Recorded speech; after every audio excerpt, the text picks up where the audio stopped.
ప్రస్తుతం మనం తిరుమల క్షేత్రంలో ఉన్నాం. విశాఖ శారదాపీఠ మఠం నిర్మించినటువంటి అక్రమ నిర్మాణం క్షీణించి మారిందో ప్రస్తుతం మనం ఆ విశాఖ శారదాపీఠం కట్టడం వద్దే ఉన్నాం. మనం చూస్తున్నది విశాఖ శారదాపీఠ మఠం. మనం చూస్తున్నది ఈ కొత్తగా కనబడుతున్నది కొత్తగా నిర్మించినటువంటిది. అంతా కూడా అక్రమ కట్టడం అంటూ టీటీడీ వాదన. అయితే గత ప్రభుత్వ హయాంలో ఈ నిర్మించినటువంటిది అంతా కూడా టీటీడీకి ఎటువంటి సమాచారం లేకుండా నిర్మించారన్నది ఆ టీటీడీ వాదన.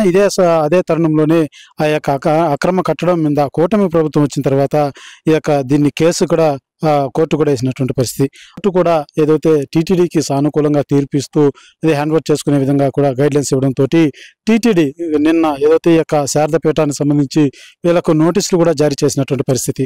పూర్తిగా మీ యొక్క ఆ శారదాపీఠ మఠాన్ని కూడా రద్దు చేస్తున్నామంటూ కూడా తెలియజేస్తూ 15 రోజులలోపు ఖాళీ చేయాలంటూ కూడా తెలియజేసినటువంటి పరిస్థితి కనబడుతుంది. అయితే ఈ యొక్క మనం చూస్తున్నది అంతా కూడా కొత్త నిర్మాణం. ఇదంతా కూడా గత ప్రభుత్వ హయాంలో అక్రమంగా పర్మిషన్ లేకుండా టీటీడీకి ఎటువంటి సమాచారం ఇవ్వకుండా నిర్మించారన్నది టీటీడీ యొక్క భావన. మనం చూస్తున్నది 3 ఫ్లోర్లు కనబడుతుంది. ఇదంతా కూడా ముందు వైపు.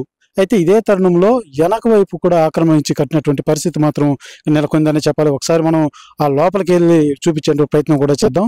ఇప్పుడు మనం ముందు చూస్తున్నది ముందు పక్క అక్రమంగా నిర్మించి కట్టినటువంటిది.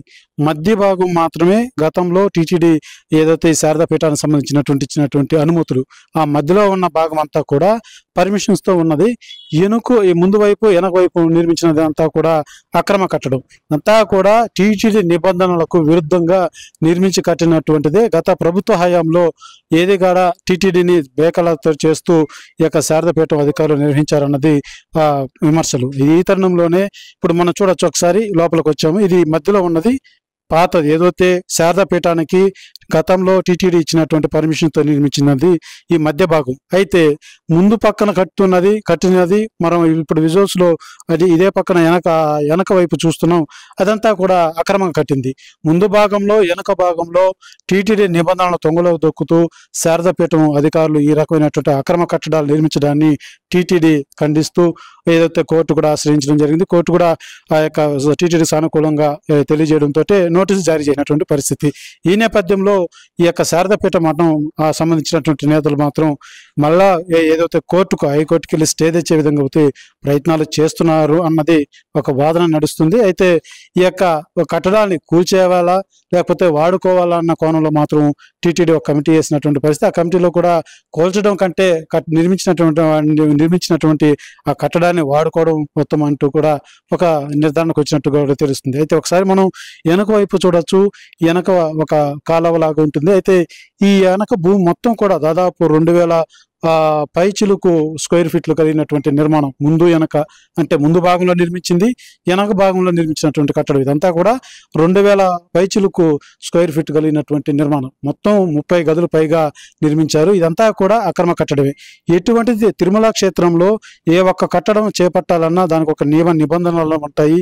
ప్రతిదీ కూడా ఆ నిబంధనల లోపే నిర్మాణాలు అన్నది జరగాలి. అది ఏది కూడా టీటీడీకి విరుద్ధంగా ఎటువంటి చర్యలు చేపట్టడానికి మాత్రం తిరుమల క్షేత్రంలో అనుమతులు ఉండవనే చెప్పాలి. ఇదంతా కూడా చూడొచ్చు. నిర్మాణం బాగా చేపట్టినటువంటి పరిస్థితి. ఇదంతా కూడా మొత్తం 30 రూముల పైగా నిర్మించారు.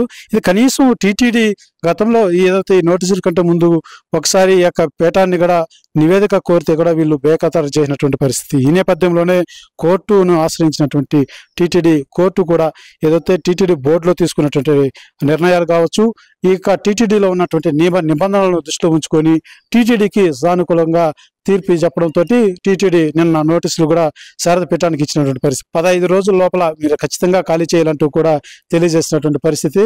అదే రకంగా ఒక్కసారి మనం లోపలికి వెళ్ళి చూడొచ్చు. మొత్తం కూడా చేపట్టేటువంటి పరిస్థితి. ఈ కనీసం టీటీడీకి తెలియజేయకుండా ఇన్ని ఏళ్ళుగా ఈ యొక్క తిరుమల క్షేత్రంలో ఈ మఠానికి కూడా గతంలో ఇప్పుడు పర్మిషన్ చేస్తున్నారు.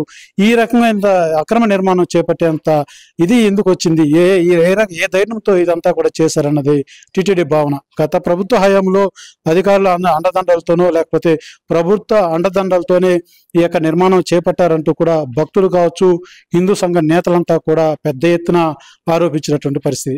మఠానికి సంబంధించినటువంటి నేతలు కోర్టుకి వెళ్లే లోపల టీటీడీ ఎలాంటి నిర్ణయం తీసుకొని ఈ యొక్క కట్టడం మీద ఎటువంటి నిర్ణయం తీసుకోబోతుందో వేచి చూడాల్సిన పరిస్థితి మాత్రం నెలకొందనే చెప్పాలి. అయితే టీటీడీ నిబంధనలను తొంగలో తొక్కుతూ ఈ రకమైనటువంటి కట్టడాలు ఏదైతే మనం చూడొచ్చు, వెనక వైపు మొత్తం కూడా ఫారెస్ట్. ఇక్కడ ఏ కట్టడం చేపట్టినా టీటీడీ దానికి నిబంధనలు ఇస్తుంది. ఒక రూల్స్ అండ్ రెగ్యులేషన్స్ లోబడే ఇక్కడ నిర్మాణం అంతా కూడా చేపట్టాల్సిన అవసరం ఉంటుంది.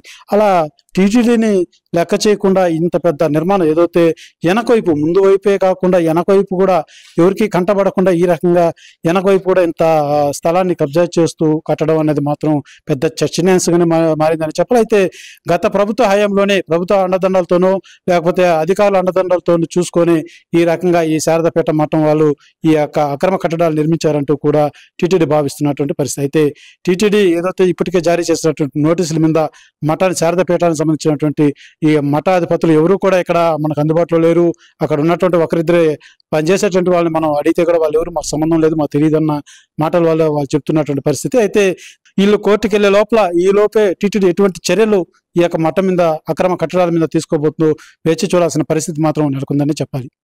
కెమెరా పర్సన్ కోటితో సురేష్, RTV, తిరుమల శారదా మఠం. మరిన్ని వీడియోస్ కోసం ఛానల్ ని సబ్స్క్రైబ్ చేయండి. లేటెస్ట్ అప్డేట్స్ కోసం వాట్సాప్ ఛానల్ ని ఫాలో అవ్వండి. ఆ లింక్ డిస్క్రిప్షన్ లో ఉంది.